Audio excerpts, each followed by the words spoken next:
મોડાસામાં ભાજપ દ્વારા યોજાઈ પ્રેસ કોન્ફરન્સ।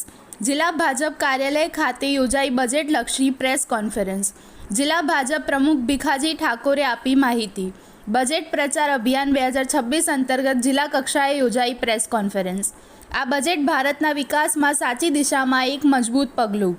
ભાજપ શ્રમ શક્તિ, યુવા શક્તિ, નારી શક્તિ, કિસાન શક્તિ, સ્ટાર્ટ એ અને મેક ઇન ઇન્ડિયા તથા લોકલ ફોર વોકલને પ્રોત્સાહન આપનારું બજેટ। ભાજપ પ્રેસ કોન્ફરન્સમાં જિલ્લા ભાજપના પૂર્વ પુરવઠા મંત્રી ભીખુસિંહજી ઠાકોર, અરવલ્લી જિલ્લા ભાજપના media in-charge Prabhudas Patel, chamber of કોમર્સના પ્રમુખ કનુભાઈ પટેલ સહિતના ભાજપના હોદ્દેદારો રહ્યા ઉપસ્થિત। વડાપ્રધાન શ્રી નરેન્દ્રભાઈ મોદી સાહેબના નેતૃત્વ હેઠળ નાણામંત્રી શ્રીએ રજૂ કરેલ ચાલુ નાણાકીય વર્ષનું બજેટ વિકસિત ભારતના 2047ની બ્લુ પ્રિન્ટ અને આગામી 25 વર્ષનો રોડમેપ રજૂ કરતું બજેટ છે। આ બજેટ ભારતના વિકાસમાં સાચી દિશા અને મજબૂત પગલું છે।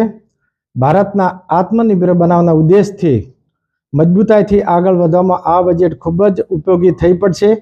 આ બજેટ શ્રમ શક્તિ, યુવા શક્તિ, નારી શક્તિ, કિસાન શક્તિ, સ્ટાર્ટઅપ, ભારતના મેક ઇન ઇન્ડિયા કાર્યક્રમને પણ લોકલ ફોર વોકલને પ્રોત્સાહન આપનારું બજેટ છે। બજેટ સમગ્ર દેશને આત્મનિર્ભર બનાવશે જ સાથે સાથે વિકસિત ભારત, સમૃદ્ધ ભારત, આત્મનિર્ભર ભારત, શક્તિશાળી ભારતના સંકલ્પને સાકાર કરશે। આ રજૂ થયેલ બજેટ સંદર્ભે માન્ય વડાપ્રધાન, નાણામંત્રીશ્રી તથા સમગ્ર એનડીએ સરકારને અરવલ્લી જિલ્લા ભારતીય જનતા પાર્ટી વતી અભિનંદન પાઠવું છું અને આભાર વ્યક્ત કરું છું।